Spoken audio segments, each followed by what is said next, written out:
Sabe, quando você vê jogadores que você cresceu assistindo envelhecerem e o desempenho deles diminuir aos poucos, mesmo assim, ainda parece que eles continuam produtivos até os últimos anos da carreira. No entanto, esse não foi o caso com Chris Paul, que viu sua carreira virar pó da noite para o dia, e ele foi dispensado pelo time que um dia significou tanto para ele. Notícia de última hora que chocou o mundo do basquete. No meio da noite, Chris Paul postou nas redes sociais dizendo, abre aspas, acabei de descobrir que estou sendo mandado embora. Não foi só o seu jogo que caiu completamente em seu último ano, mas no momento em que voltou para Los Angeles, ele se deparou com um time que não se importava com nada do que ele tinha a dizer. Lembra quando ele e sua esposa organizaram uma festa de Halloween e ele convidou seus companheiros de equipe, mas pouquíssimos apareceram? Ficou claro com isso que eles realmente não gostavam tanto dele assim. Isso culminou em uma interação estranha e uma conversa telefônica entre ele e o técnico Tyronn Lue em uma ligação. Foi o suficiente para Tyronn Lue encerrar de vez a carreira de um dos maiores armadores. Logo após Paul ser mandado para casa no meio da viagem da equipe, acabou. Para um cara que entrou no Clippers com a intenção de se aposentar no time que inicialmente o recebeu de braços abertos, isso pareceu um tapa na cara, mas foi sua própria ruína. Neste vídeo, vamos analisar Paul e outros 4 jogadores cujas carreiras foram arruinadas por um único momento. A temporada de 2025 a 2026 também não foi gentil com eles. E você simplesmente deixou ele ir embora como um ladrão na calada da noite, como se fosse lixo, como se ele não significasse nada para a organização. Imagine ser um dos armadores mais icônicos da história e ainda ser produtivo nos anos finais da sua carreira, até mesmo em seu ano mais recente em San Antonio. Mas então, no intervalo de um único verão, seu corpo percebe, espera aí, você tem 40 anos e logo o seu jogo despencou de vez. Além disso, o time que antes te admirava por mudar a franquia passou a te considerar um incômodo e ignorou sua turnê de despedida. Foi o que aconteceu com Chris Paul. O que realmente fez os Clippers se voltarem contra ele foi um acúmulo de fatores, culminando em uma última ligação com o técnico Tyronn Lue. Reportado originalmente por Ramona Shelberg, ela afirmou, abre aspas, a ligação começou com Paul perguntando a Lue por quê. Ele havia sido colocado no banco durante o segundo tempo do jogo dos Clippers na noite anterior, uma partida em que os Clippers lideravam por 3 pontos no intervalo, mas acabaram perdendo por 13.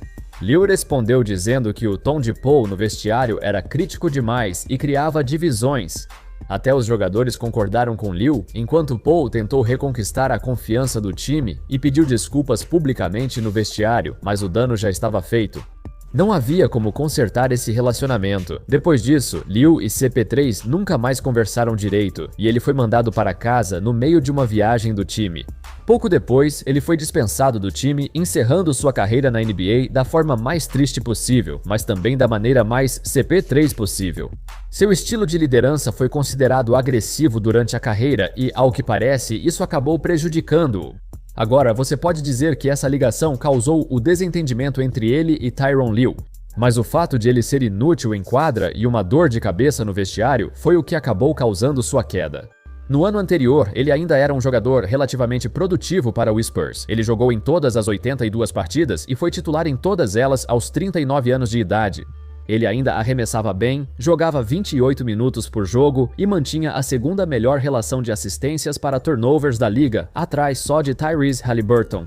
Naquele momento, ninguém esperava que CP3 caísse tanto de rendimento, pois, apesar do declínio físico, ainda é muito inteligente. Por todos os critérios, ele teve impacto positivo e, segundo companheiros do Spurs, era querido e sua liderança foi bem recebida. Mas o estilo de liderança dele não é retribuído da mesma forma. Quando ele entrou no Clippers, mais velho e experiente, não teve lesão grave nem explicação além da idade para sua queda de rendimento. Mesmo sem problemas no vestiário, o time viu que ele já não era bom jogador. Então é provável que Paul teria sido dispensado ou colocado permanentemente no banco, de qualquer forma, mesmo sem as conversas divisivas no vestiário. Eu me lembro de ter feito um vídeo há um tempo sobre as formas mais tristes que superestrelas terminaram suas carreiras, mas essa aqui supera todas. Lonzo Ball. Para Lonzo, isso já era esperado há muito tempo. Quando ele entrou para os Cavs no verão de 2025, essa deveria ser sua primeira temporada saudável em muito tempo. Os Cavs o contrataram esperando que ele voltasse a jogar como nos Pelicans ou na primeira temporada nos Bulls, quando parecia o melhor armador 3D da liga. 2 dos jogadores defensivos, Paulo, o Pelusa, Triplo Pelusa e o Show Jam Peluso, você sabe, e Lonzo Ball. Era o que esperavam, mas ao chegarem em Cleveland, perceberam que ele estava acabado. Os problemas recorrentes no joelho eram degenerativos e impossibilitavam sua recuperação total, assim como retomar a velocidade ou impulsão de antes. Com isso, teve o pior ano da carreira, superando até sua temporada de novato em Los Angeles. Então, os Cavs desistiram dele bem rápido, e no momento em que o trocaram para Utah, um time que estava literalmente fazendo tanque para ficar no final da tabela, você pensaria que Lonzo teria alguns minutos em um time tentando perder, mas não, nem mesmo um time em tanque queria ele, então o dispensaram no mesmo dia em que o receberam. A dispensa do Utah Jazz foi possivelmente o fim para Lonzo, indicando que sua última chance de redenção terminou e não restava mais o que fazer. Essa temporada foi única para ele, basicamente um ano de teste. Os Cavs e outros times queriam saber o quão saudável ele estava. Ele não fazia só um teste para a rotação dos Cavs, mas também para o restante da liga ver. Eles queriam ver como ele joga. Será que o armador, antes tão cobiçado, conseguiria voltar ao que era? Acontece que 35 jogos foram suficientes para todos perceberem que ele não consegue mais jogar. Talvez o fim da carreira de Lonzo estivesse iminente. Em 2022, o que parecia uma lesão comum no menisco virou uma complicação após outra, resultando em 3 cirurgias no joelho. Desde então, o próprio Lonzo afirmou, abre aspas, não havia mais menisco e os ossos estavam se esfregando um no outro. A cartilagem tinha desaparecido. Em 2024, os médicos concluíram que ele precisava de um doador de menisco, que conseguiu. Isso deveria ser o sinal definitivo de que nunca mais teria joelhos normais. O fato dele precisar de um doador de menisco mostra que a recuperação não ia bem, exigindo mais um ano de reabilitação. Ao chegar a Cleveland, Lonzo já tinha problemas físicos e era provável que nunca mais fosse o mesmo. O teste, a experiência que os Cavs fizeram com ele, basicamente concluiu que a carreira dele tinha acabado depois que ele jogou tão mal. Depois de várias cirurgias e quase 4 anos de reabilitação, é triste ver um jogador tão talentoso nunca se recuperar. Mike Conley, sabe? Nós falamos sobre Chris Paul sendo o principal exemplo de um veterano que de repente caiu de produção, já que ele passou de relativamente produtivo para completamente inútil. Infelizmente, algo semelhante ocorreu com Mike Conley, que segue na liga, renovou com Minnesota e retornou ao time. O desempenho dele caiu tanto que chega a ser inacreditável como ele parece diferente. Foi uma única campanha nos playoffs, os playoffs de 2025, que marcaram o começo do fim dos dias de Conley como um jogador útil. Ao longo do ano anterior, o jogo de Conley estava claramente regredindo, mas ele ainda conseguia ser produtivo em certos aspectos do jogo. Por exemplo, ele ainda conseguia acertar o arremesso de 3 pontos quando estava livre, ainda conseguia organizar o ataque de forma eficaz e dar um descanso para Anthony Edwards. Por isso ele jogou 71 partidas 25 minutos por jogo e foi titular em quase todas. Sendo um cara de 37 anos com 1,85 metros e 77 quilos, ele já superou as expectativas por ter durado tanto tempo como titular. Mas quando os playoffs começaram, sua idade logo apareceu. Sob pressão defensiva, Conley teve dificuldade, pois as defesas cortavam seu arremesso de 3 pontos. Ele já não conseguia infiltrar nem finalizar por falta de velocidade. Nas finais de conferência contra o OKC, Conley não acertou nenhum arremesso de 2 pontos em 4 jogos seguidos e seus arremessos de 3 também não estavam caindo. Então, ele prejudicava o time. Sempre em quadra, era claro que Conley, pela idade, não conseguia jogar contra uma defesa tão agressiva como a do OKC. Além disso, por ser pequeno e frágil, ele realmente não tinha o que fazer em nenhum lado da quadra. Os playoffs de 2025 foram a pior fase da carreira dele e, para piorar, significaram que os dias dele como um bom jogador tinham acabado. Porque no início da temporada 2025-2026 ele regrediu ainda mais.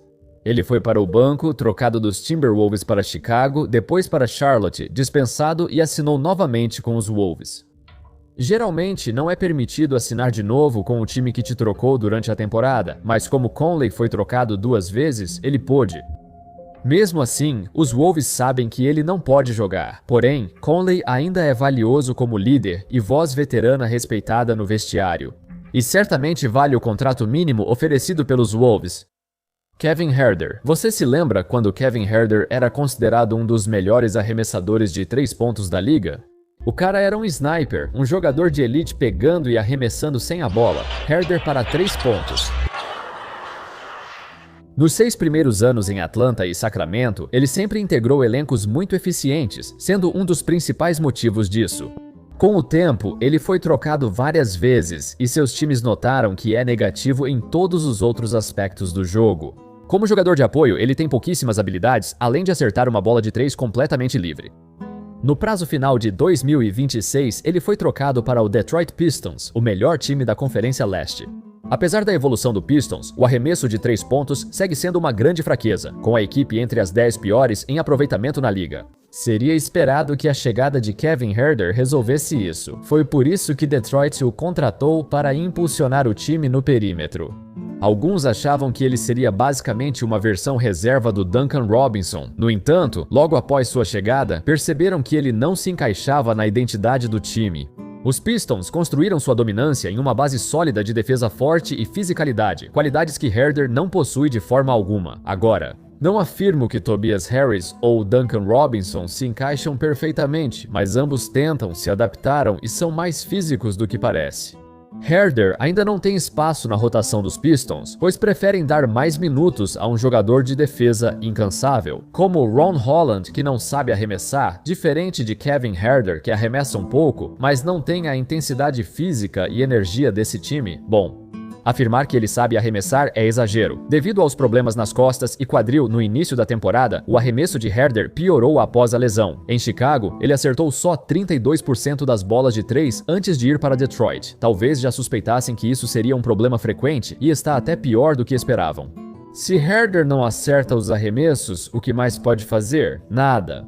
Com uma única troca, um pequeno problema nas costas que se tornou algo maior, Huerter caiu para o fim do banco e agora sua carreira está por um fio.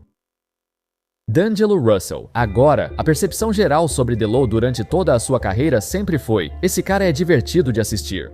Ele tem alguns momentos incríveis de jogadas de destaque, mas também não é um jogador vencedor e passou mais tempo sendo um comandante de tanque do que realmente vencendo jogos. Até nos Lakers há alguns anos, ele não era exatamente ruim.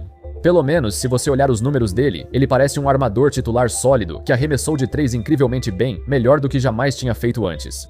Quando os playoffs começaram, ficou claro que D'Angelo Russell não serve como armador titular em times de playoff. Não é só a falta de esforço dele na defesa, ou a perda de foco em momentos aleatórios, ele simplesmente não tem noção do que acontece ao redor. O cara provavelmente tem o QI mais baixo entre os armadores da liga e só se manteve pelo talento puro. Sem a malandragem e o arremesso que o levaram a ser o segundo do draft, não teria mais nenhuma qualidade marcante. Ele teve muitos minutos em quadra por todos os times, inclusive os Lakers. Alguns diriam que ele só teve tempo de quadra porque não havia outras opções, mas Russell foi decente em um papel menor. Porém, novamente nos playoffs, ele não conseguiu se adaptar e sua falta de intuição foi explorada. Isso culminou em um momento ainda mais devastador. Em outubro de 2024, Russell sofreu uma lesão no pé, além de problemas recorrentes na região lombar. Ambas reduziram sua velocidade e prejudicaram seu equilíbrio no salto. De repente, com essas lesões que drenaram o restante do seu talento, tudo o que restou foi a sombra de um ex-All-Star, um armador de baixo QI sem conhecimento da posição. O Los Angeles Lakers percebeu e o trocou antes do prazo final de 2025. Meses depois, ele assinou com o Dallas, que notou o mesmo. Era um armador ruim e não conseguia mais jogar. Quando ele foi para o Washington Wizards, não esperavam que jogasse. Irônico, não? O homem, antes um renomado comandante de tanque, é transferido para um dos piores times em reconstrução da liga, o Washington Wizards.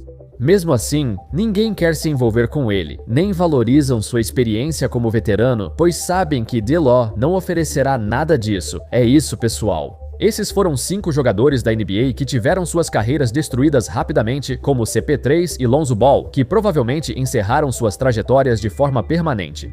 Esses outros estão se segurando por um fio. Mesmo que pareça que há um ano eles ainda eram produtivos. Então, pessoal, o que vocês acham? Me contem nos comentários. Muito obrigado a todos por assistirem. E claro, como sempre, nos vemos na próxima. Valeu!